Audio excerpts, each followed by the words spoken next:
World Series Eve is the nothing personal word of the day. Today is Thursday, October 27th, 2022. World Series Eve.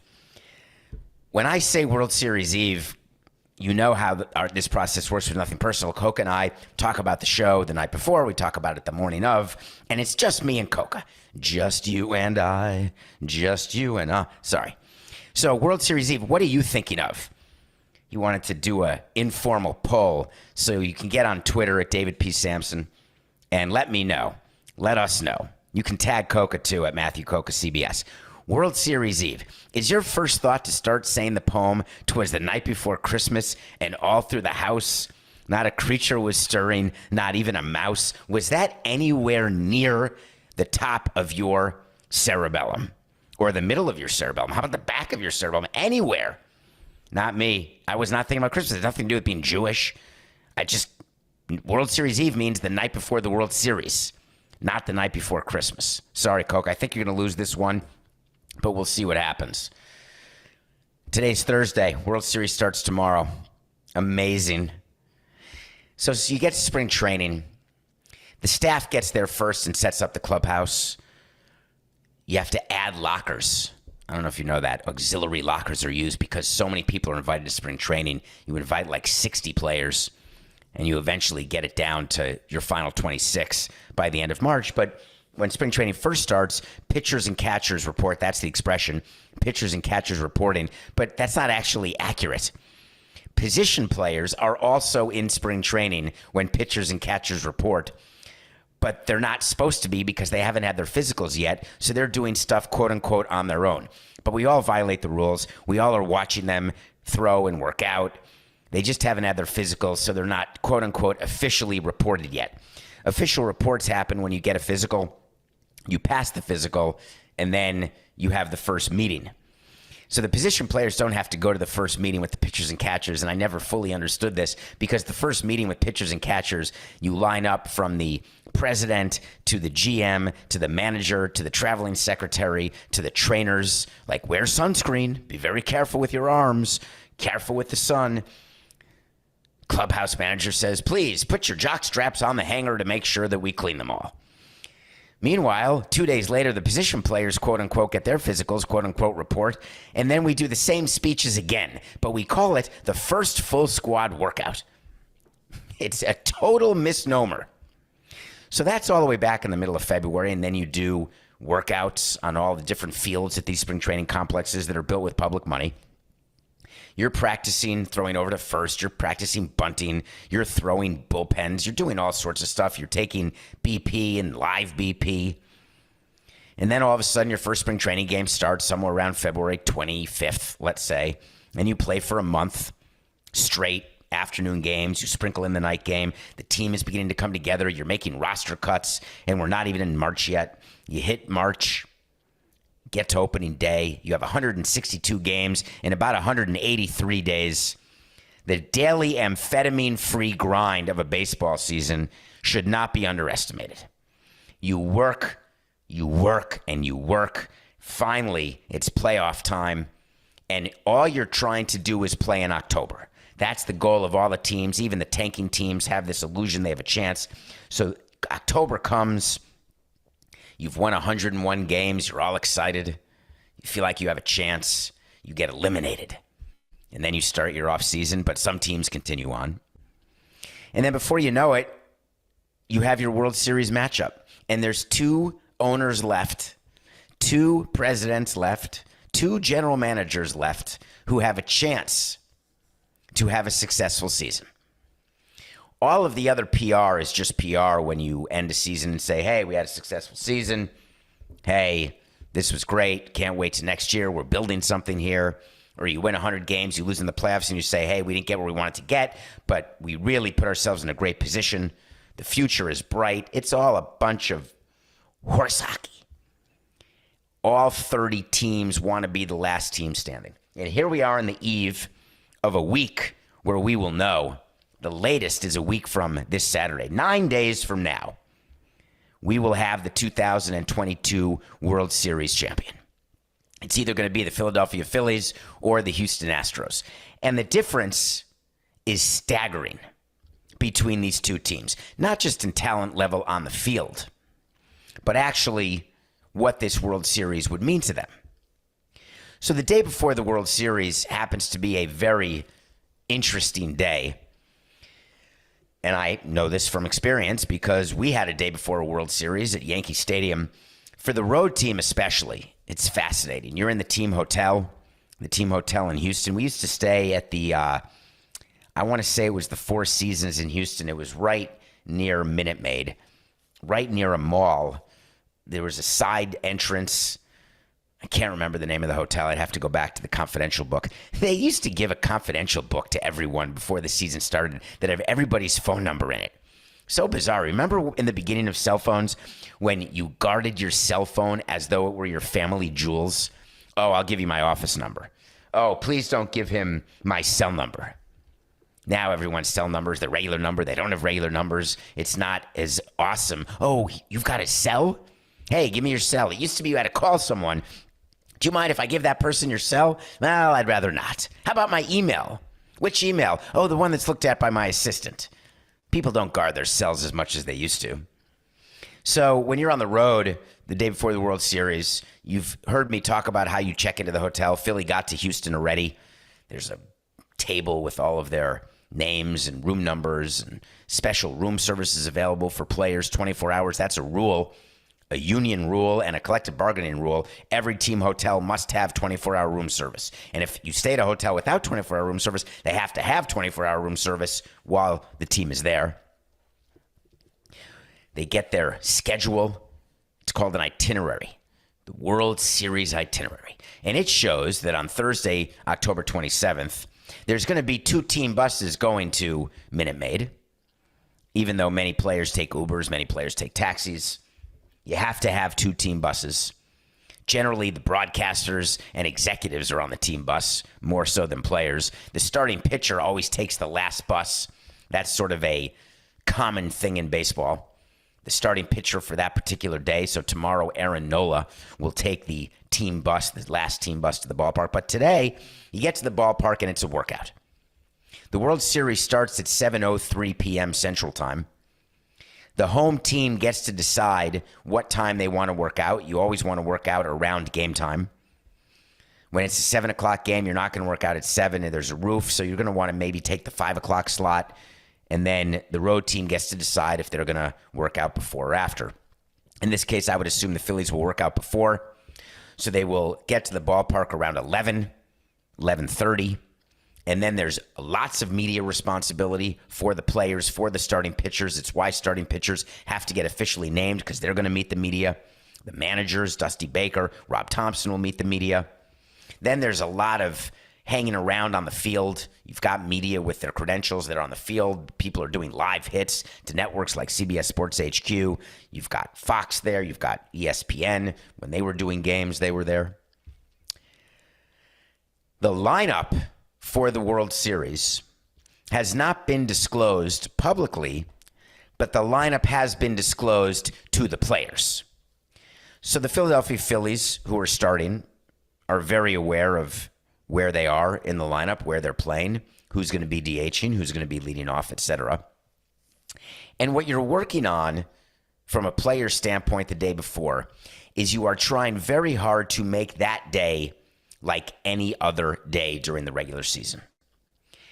And in order to help the players keep that routine, we do the workout and we do the buses and the food and we do everything exactly the same with 2 exceptions. One, there's some extra signing of memorabilia because you get World Series balls that we have players sign. Players are signing jerseys.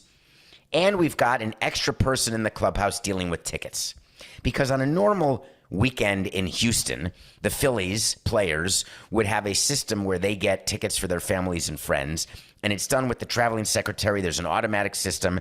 It's very, very simple. It doesn't take up a lot of time for the players at all. Not a lot of energy either. But come World Series time, it becomes a lot more complicated because there are a lot more requests. So one of the things that happens the day before is that in the clubhouse, there's a separate area where the traveling secretary and his assistant, because we give the traveling secretary an assistant for the playoffs, not named George Costanza, but could be, they are dealing with the allocation of tickets where players or families are going to be, where players' friends are going to be. There's a family section, there's a friends section, then there's a miscellaneous section. Then you've got Major League Baseball to deal with. When you're the home team the day before a World Series, you're dealing with Major League Baseball coming in because it's a Major League Baseball event. Major League Baseball gets a suite, a special owner's suite where the commissioner sits. It's called the commissioner's suite. The commissioner also gets seats behind the plate, often next to the dugout or somewhere in the special club section behind the plate, in between the dugouts. That's the rule. There has to be 8 to 16 seats in between the dugouts reserved for the commissioner's office. And the commissioner will use that for various people, both who work with the commissioner and special guests and celebrities. Then on top of that, as a home team, you are working with the broadcasters of the game, which is Fox, because Fox is placing celebrities when they pan to, when you're watching a World Series game. Do you think that it's just like there's one guy in a camera who's looking at every fan and saying, hey, there's the guy who stars in the Fox series? No. There is a chart of where Fox puts its celebrities. Do you think like they found Miles Teller? Like the camera just found him. Hey, look, that's Goose's son. No. There's a list, like a piece of paper, that actually has, and they put it on their camera, the guys who are the camera guys, so they know exactly to focus in. And then there's a certain inning where they're going to promo Fox's shows, because that's part of the broadcast deal. And when they're promoting the shows, they're showing the celebrities. They're showing the stars of those shows. And then people like me are like, who's that? Never heard of that. Him, her, them. So there's all sorts of extra things going on. But our job with the players is to make them feel that this is routine, this is ordinary. So we do everything the same, trying to alleviate their anxiety, trying to help them not recognize that they're on the biggest stage of the season and that they are playing for history. Very few players get to be Major League Baseball players. Very few Major League Baseball players get to win a ring. It is a very big deal. I've told you on this show when I've taken my cynic pills that not all players want to win as much as fans do or as much as executives do. That's true. However, once you've gotten to the World Series, there are 52 players on that field tomorrow who are all thinking the same thing. Hey, if we win, I'm going to get a share of like $450,000 extra. That'd be amazing. Think about for young players who are making $700,000. Jeremy Pena, I'm going to say it wrong, of course. He can make 50% of his salary in a World Series bonus. So players want to win right now. Executives are trying to figure out lineups, rotations, working with the manager, letting him know what we're going to do. This Philadelphia Phillies did something yesterday that surprised a lot of people. It's sort of a technical thing, but I just want to explain it. The Game 1 starter tomorrow is Aaron Nola. It's not Zach Wheeler. Everyone thought Zach Wheeler was going to start Game 1 because he's the number one starter. He is pitching the best, even though Nola had given up no runs in his first 3 postseason starts. And Nola, in his last postseason start, gave it up, as you may recall, to the Padres. And then on top of that, Aaron Nola shut out the Astros at the beginning of October, the last series of the regular season.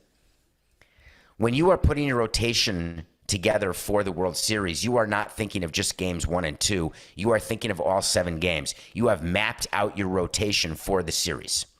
The way the off days work, whoever starts Game 1 starts Game 5. Whoever starts Game 2 starts Game 6. Whoever starts Game 5 is available out of the bullpen in Game 7. So you want the person pitching Game 1 to be aware that you're getting 2 games out of them, plus they've got to be ready and have the mentality and have the ability to pitch out of the bullpen. The Phillies believe that Aaron Nola is best suited for that, and they are taking into account health. They're taking into account post-pitching soreness that they know occurs with their 2 pitchers, the rebound ability for their pitchers, Wheeler and Nola. Rob Thompson told you yesterday, totally misleading you, that they wanted to give Wheeler an extra day of rest, and that was the reason. Anytime you can give a pitcher an extra day of rest, we're going to do it. Well, Nola could have gotten an extra day of rest too, on top of the extra day of rest he had because Wheeler beat the Padres. That's not why. It's because the way they wanted to line up the rotation is to go Nola Wheeler and then Nola Wheeler in 5-6. I happen to think it's an interesting move, but many of the people who you are hearing on radio and TV are saying that this is possibly related to Verlander and not wanting Wheeler to go against Verlander. The best teams in baseball, and Houston is that. The best front offices in baseball, Houston is that. You make your rotation according to your game plan, not reacting to another team's rotation. There are owners who don't do that. Many of the arguments that we had with our owner were when he wanted to switch the rotations because he wanted certain pitchers to pitch against certain teams. He wanted certain pitchers to pitch in certain games of a doubleheader. All of that is common. Owners do that because they think emotionally that there's something to be said, hey, let's save our ace to pitch against a division rival instead of a random game against a team in the other league. And we point out every game actually weighs the same. And then he says, no, when you're playing your division rival, that's 2 games. If you win, they've won 1 and you've lost 1. And we say, no, we're just trying to win every game we have, and we don't want to disrupt the routine of the pitcher. There's no reason to. Pitchers don't get up for, hey, we're playing the Phillies today. Oh, we're only playing the Mariners or the Blue Jays. No, that's not how it works at all. So Aaron Nola is going to start game 1. Everyone's saying that's great. He just beat the Astros. He went 6+ innings. He shut him out. Verlander's going. We have a chance. Verlander has never won in the World Series. So let's put Wheeler in because if we can sneak game 1 because Verlander may be ineffective, we match our best against their number 2 starter who's an ace in Framber Valdez, not announced yet. And that could lead to a sweep of the first 2 games on the road. That's the mentality that the underdog has. That's the mentality that the road team has. But the fact is, all you have to do if you're the Phillies is win one of these first 2 games. That's the goal. And you're putting your rotation together. You're putting your team in the best position possible to do that. Is it going to work for them? I guess we'll find out. For the teams who've lost, certain owners, I would say, if I had a count, a rough count, while I'm sitting here, I would say 20 out of 28 owners are watching the World Series, and 8 are not, and the other 2 who are in it, of course, are watching. GMs, a little fewer. Half the GMs are watching, and half are not. Players, maybe 10%. Maybe 10% of the players who have been eliminated are watching the World Series. They're angry. They've moved on. They're starting their off season. They're on hunting trips. They're with family. They're doing whatever they're doing. They don't want to stay up late because they're waking up early with the kids. Whatever the reason is, it's hard. Now, if you've got a good friend on one of the teams, you maybe check out one of his at-bats or so. Watch a couple innings. But very few players are sitting here and watching the entire game. One of the owners who absolutely is watching is Hal Steinbrenner. Hal Steinbrenner is the owner of the Yankees who is licking his wounds following an ALCS loss to the Astros. Not just a loss, an absolute poor showing where the Astros beat them 4 out of 5 times. And when it was very clear that this was not just a circumstance, this was not a moment, this was looking at your team and being able to say to yourself, if you're smart and good, my team is not as good as that team. Many owners just say, hey, we didn't get a break. We didn't get the 2-out hit. We didn't get the 2-out RBI. We didn't have the strong bullpen that we needed because they were tired. Our rotation was backwards. Excuses, excuses, excuses. The best front offices are willing to acknowledge their faults. They're willing to acknowledge their weaknesses. Once the Yankees lost, all of the media started with the Aaron Boone watch. Are they going to fire him? Are they not? They did it last season, But guess what? Aaron Boone signed a 3-year deal. And if you know the Yankees and you know the Hal Steinbrenner Yankees, Aaron Boone was not going to get fired. I said it 20 times on CBS Sports HQ, and still I got pushback from fans, from people on Twitter, that Aaron Boone has to go. And I tried to explain that from Hal Steinbrenner's standpoint, he cannot, when he speaks to his assistants, when he speaks to his friends, his family, when he speaks to Cashman, when he speaks to Randy Levine, his team president, there is no one who could look Hal in the face and say, hey, we lost because of Aaron Boone.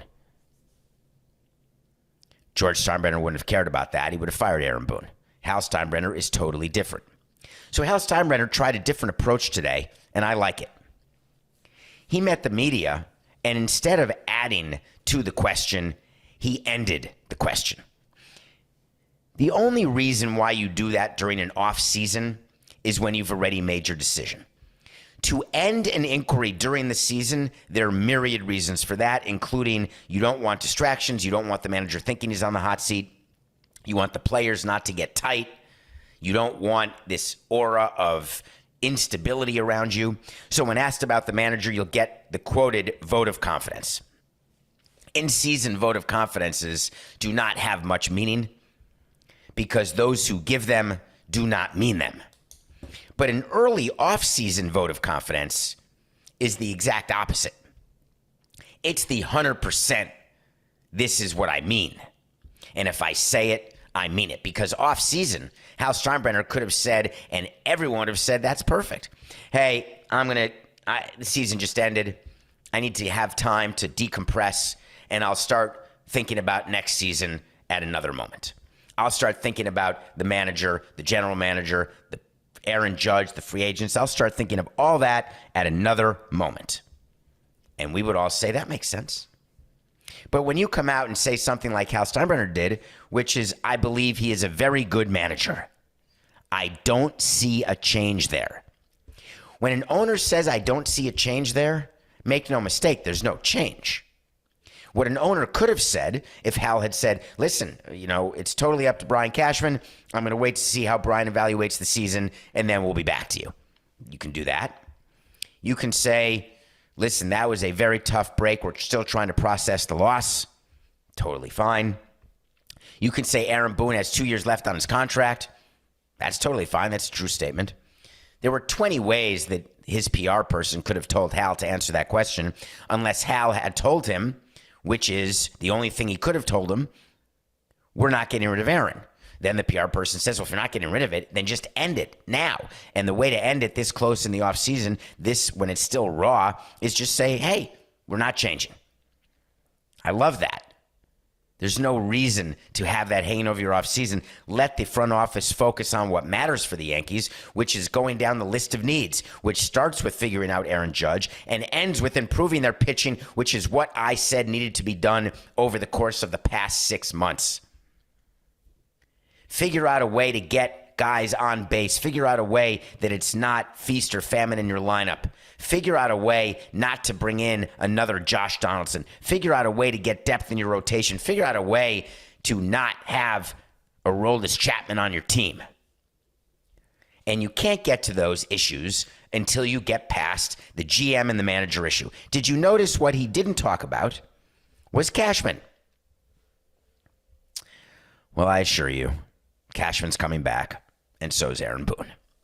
The Yankees have started their process, and we're going to follow it throughout the entire offseason because what happens with Aaron Judge is going to be seismic, both in size and in ripple effect.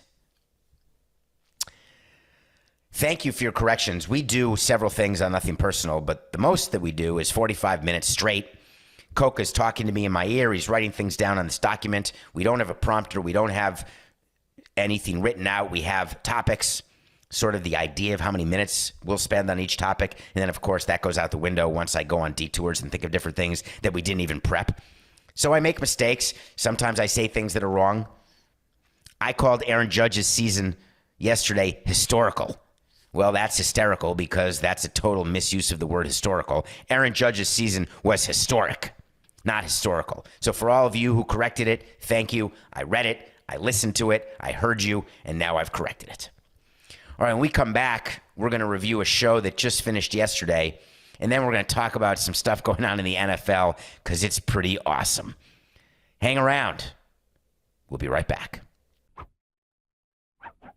Welcome back to Nothing Personal. It's David Samson. Thank you for rating, reviewing, and doing all the things on social media to keep us front of mind. Go on to YouTube. I think we're getting close, Coca. Just go to Nothing Personal with David Samson. It doesn't take long, and hit subscribe. It's okay to watch. I guess if you don't want to watch and you want to listen, you can put it on mute. You can listen to it through Apple, Spotify, wherever you get your podcasts, but still watch on mute and hit subscribe. All right, it's been a big week of finishing weekly series. I am not a huge fan of having to wait a week for an episode. I like when an entire series drops at once, but I found myself in the middle of 3 series that were week by week. We reviewed The Patient yesterday. Thank you to those who were at David P. Samson direct messaging me, and you watched The Patient, and I was able to communicate with you about the spoiler that I couldn't talk about during my review and my actual thoughts on that spoiler. The show today that I finished yesterday that I'm reviewing is called Tell Me Lies. Tell me lies, tell me sweet little lies. Tell me lies. If you are in your mid-30s, let me just give you a hard stop right now. Finish listening to this show and then go watch Tell Me Lies. I'm not going to say another word other than mid-30s, sort of ending college in the 2008 range. You're going to want to watch this. Tell Me Lies is a story, comes from a book, and I'm watching because it came up on the algorithm of Hulu, and I started watching the first few episodes, and I'm looking at the star of the show, and this is exactly what happened. I'm going to recreate what happened. And this is really what I did. So the show starts. I don't read reviews. I don't look at previews. I just say, I'm right. I'm going to watch the first episode, see if it grabs me. Because I'm easily grabbable. Once I'm grabbed, you have me. Hard to get rid of me. Because I'll find you. So I'm looking at the screen, and I look up and I say, salami?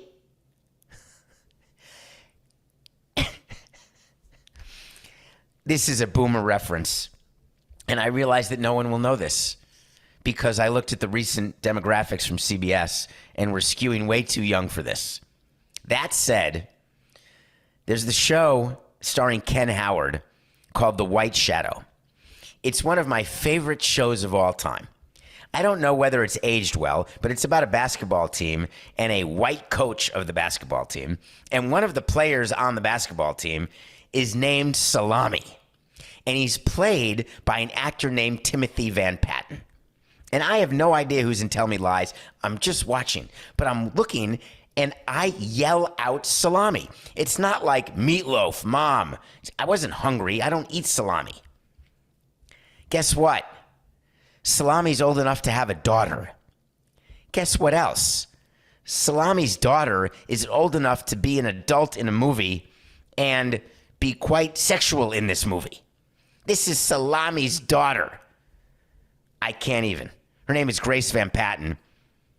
She plays turns out to be a pretty despicable character, second only to her boyfriend, who's played by Katie Sagal's son from Married with Children. Katie Sagal is actually in Tell Me Lies, who plays the mother of the character Steven, who's played by her actual son, who I had never heard of. His name is Jackson White, who plays another despicable character. It's almost like they're showing these college students. It's not like Euphoria type of situation. I didn't associate this with Euphoria. I associated it with St. Elmo's Fire Gone Bad. That may be a reference that only 31% of you get.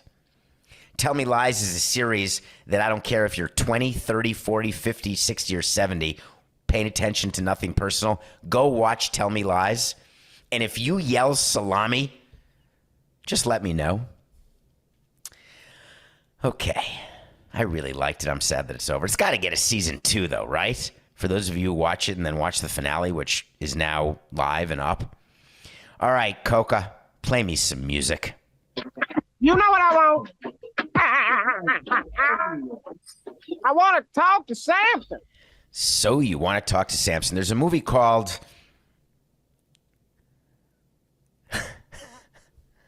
Matt, is this happening to me? Half-baked. Oh, God. I am not half-baked right now. I'm not even 1/69th baked because it's early in the morning and I'm doing a show. And contrary to several players and several executives and other people in their line of work, I do not do nothing personal baked. Ever. Never would. I got a hard enough time remembering things. I have no idea why Half-Baked was... Maybe it's Ambien. So Half-Baked is a movie. There's a character called Samson. And if you want to talk to me, the way everybody wants to talk to Samson in that movie, go to David P. Samson on Twitter. It doesn't matter who owns the app. Just go to David P. Samson on Twitter and ask me a question. David. Yes. Do you remember your wait to see about Lions coach Dan Campbell? Any new thoughts? The Detroit Lions are a football team in the National Football League that they have fans who've been wearing brown bags over their faces for decades. On August 4th of 2021, which is well over a year ago, Dan Campbell became the head coach. We did a funny episode about this when Dan Campbell became a head coach. Go back and listen to it. That is when he had the opening press conference where he was talking about biting people's knees or hitting people's knees. If someone comes to us, we're going to them stronger and harder. We're going to be the lions of the jungle, whatever he did. Of course, the Lions have absolutely stunk since he took over. And this year, they again, so I had to wait to see that Dan Campbell back in August of 21, that he's never going to last the 7 years under any scenario. He's in his second year. He has not been fired yet. But I assume the reason you're asking this question about my wait to see is that the owner of the Lions, for whatever reason, came out. They're 1-5 this year, and they've lost 4 straight. And they came out, the owner, and had a little talk about the coach. The owner's name is Sheila Ford Hamp. Sheila Ford took over for her mother, who took over for her father. And she is now the control person and running the Lions. Why she felt the need to talk about Dan Campbell right now is that her view, because the Lions are 1-5, is she thought that her fan base needed to hear, hey, I've got the con. Everything's fine. Is it I've got the calm? I think it may be I've got the calm, Coca, versus I've got the con. Interesting. There's one of those expressions where you say it like in a submarine. Who's got the con? But is calm like communications? Or is con like def con? Not positive. So, she came out and she gave an in-season, call back to the beginning of today's show, folks, an in-season vote of confidence to Dan Campbell. And I smiled. She said that she wanted you all to know that Dan Campbell and Brad Holmes, their general manager, are the right people to lead this rebuild. To which I replied, in my head, they're still in the rebuild? Or is this a rebuild from the last rebuild that didn't work, where they went for it, it didn't work, and then they tore it down to rebuild? So when you rebuild a rebuild that never was built, is it still a rebuild? Or is the fact that you're in a rebuild your perpetual state of build? And then it's not really a rebuild. She was trying to convince all of the fans of Detroit that we did this huge teardown, and we're only a third of the way through the season. And then she said, here's the quote, "We've got 11 more games to go, so I just don't want to ruin it. Push the panic button and give up the ship." Oh, the person who controls the ship, by the way, is I've got the con. It's C-O-N. That's the person who controls the ship. And she said, we're not going to take it to DEFCON 3. She didn't say that part, but I am. Because I don't want people to think I'm hitting the panic button and giving up the ship, because we've got the right people in place to pull this off, and I truly believe that. I mean, how many times do I have to tell owners or players or anybody to not say I truly believe it? Can you falsely believe something? I falsely believe that we've got the right people in place. When in fact, the majority of the time, that's true. that you do have a belief in a system that's not going to work. It never had a chance to work. It had bad sort of information that went in. So maybe you should say that I falsely believe. And then she said to all of you fans out there in Detroit, I wouldn't say that if I didn't believe it. So here's the problem. When you're in season and saying something like that, if I'm Dan Campbell's agent or lawyer, I'm starting to look at the contract to make sure that I'm going to get paid all of my years. Because Dan Campbell has no chance to be there in season 3 of this great rebuild and turnaround if the Lions don't start doing something this season. So my new thoughts about Dan Campbell are the same thoughts. He is not going to make the 7 seasons. And given what his owner said yesterday, I have a new thought. Dan Campbell is not going to see training camp next season because the Lions are in no position to turn around in the next 11 games the absolute nightmare that they're having this season. Their 1-5 start is going to turn into a 4-win season if they're lucky. So they're looking at 4-13. And then what is Sheila going to say? Does Sheila just say, hey, listen, I still believe we've got the right people. We're right where we want to be in this great rebuild. We changed out a lot of pieces. We're sticking with it. Negative. Dan Campbell, wait to see. Book it, Coca. An official wait to see. Dan Campbell will not be the coach of the Lions next season. When we were prepping this segment, Coca, when we were talking about the fact that the Lions are not in a rebuild, really. They're in a perpetual state of crappiness. He was making jokes about people who falsely believe things. It's how I got the expression falsely believe, because we were talking about it. And his example that I want to put on the show, because it made me laugh quite hysterically, is that hearkening back to one of my favorite movies with Leonardo da Vinci, DiCaprio. Oh, is he a painter? Yeah, I just watched Notting Hill again in the middle of the night. I did not sleep last night. I was so excited for Christmas Eve, which starts tomorrow, that I couldn't sleep. But one of my other favorite movies with Leonardo DiCaprio is Titanic.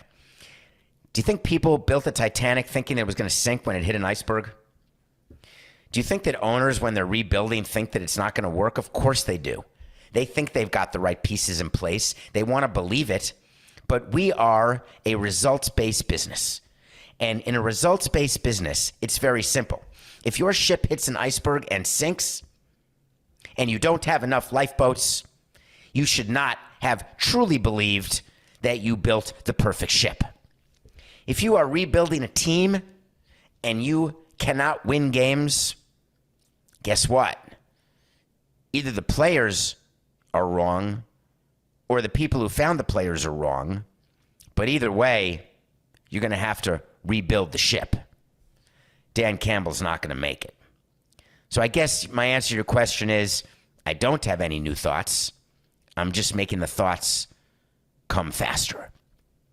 A lot of coaching issues in the NFL right now. This is the time of year. So remember the math we do. Now that there's 17 games, it's a little off, but each game is roughly 10 games of baseball. So we are 60 games in, 70 games in the baseball season. So we're right around May, early June. This is when managerial changes are going to happen. They're going to make a difference. And this is when new owner-itis can become an actual thing.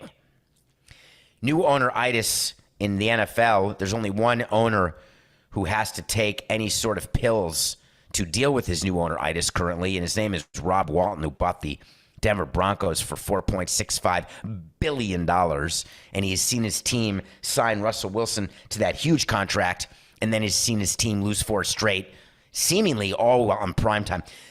That is really something, isn't it? The NFL is despondent beyond repair that every time anyone looks up, it's the Broncos. They're 2-5. What do you think? Time to fire Nathaniel Hackett? So Nathaniel Hackett is the head coach of that team. People are saying that they're playing in London, so they are again a national game, even though it's 9:30 a.m., but people wake up, fantasy gamble with coffee and donuts and breakfast at Wembley. So it's the Jaguars against the Broncos this Sunday, 9:30 a.m. Eastern, 6:30, 7:30 in Denver. So all these people are going to wake up at 7:30 a.m. They're going to watch their team. And if they lose to Trevor Lawrence and the Jaguars, there are those who think that Nathaniel Hackett will get fired. Samuel Beckett is not the coach of the Broncos. It's Nathaniel Hackett. So new owner-itis is when you believe you have a team that you don't have. It's when you have a manager or a coach who you inherited from the previous regime who you didn't choose, and you believe that your team should act the way your business does, which is when you open the doors at Walmart or when you do what you do to make the money you make to be able to spend $4.65 billion on a team. What you say goes and what you say works because what you say makes money. All of a sudden you get into sports and these billionaire owners look around and say, holy Christmas Eve, I can't effectuate change with the speed and with the precision that I can do in my business world. And it leads them to make decisions that are so off because they think the reason why we're not succeeding is I'm not making the decisions in the way I make them in my other life. So they start making decisions the way they make decisions. And all of a sudden their front offices are not in agreement with what they're doing, and they don't care because in their corporate life, when they want to do something as the chairman or founder of their company and somebody doesn't want to do it, they say, I don't care what you want. I know what's best. I built this company. I am this company. I know this company. And by the way, I'm worth billions of dollars. Hard to argue. Sports is different. Sports doesn't matter how rich the owner is. It doesn't matter where the owner made his money. It doesn't matter what the owner does for a living, what the owner thinks the owner knows. Every owner in sports is nothing but a wealthy fan. That's it. They have no training. They have no eye. They have no ability to do anything. And I'm including Jerry Jones, who named himself GM. Although maybe after 25 years, he has a better eye, but generally not, if not specifically.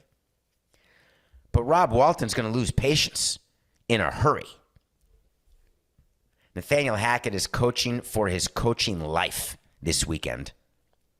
Rob Walton is the exact type of owner who would make a coaching change in the middle of a season because he wants his fan base to know that he's not patient to wait for the end of a season when a season's gone so wrong, when the Broncos have been so awful, and Russell Wilson is just not the Russell Wilson that people expected when they gave him that amount of money and traded all the assets they traded to Seattle to get him. Boy, Pete Carroll looks smart. Just remember, folks, you know your player better than anyone.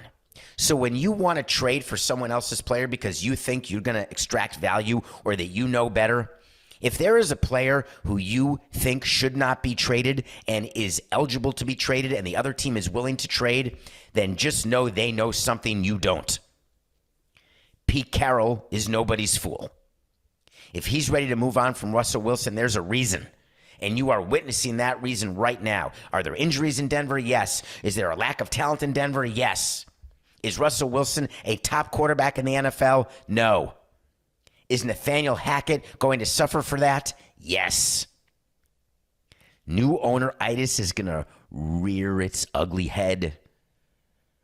I'll be up at 9:30 watching Sunday because I'll be off the air from the Game 2 of the World Series, around 1 a.m., so that'll give me, plenty of sleep.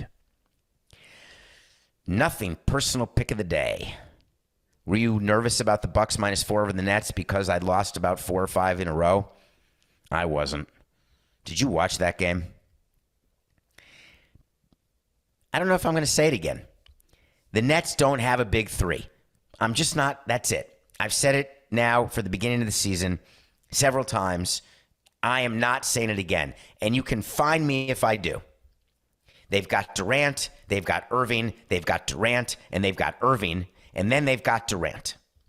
Ben Simmons is an absolute nothing. The Bucks are a better team by far. Giannis is the best player on that court, and the Bucks won by 11. We are 123-100.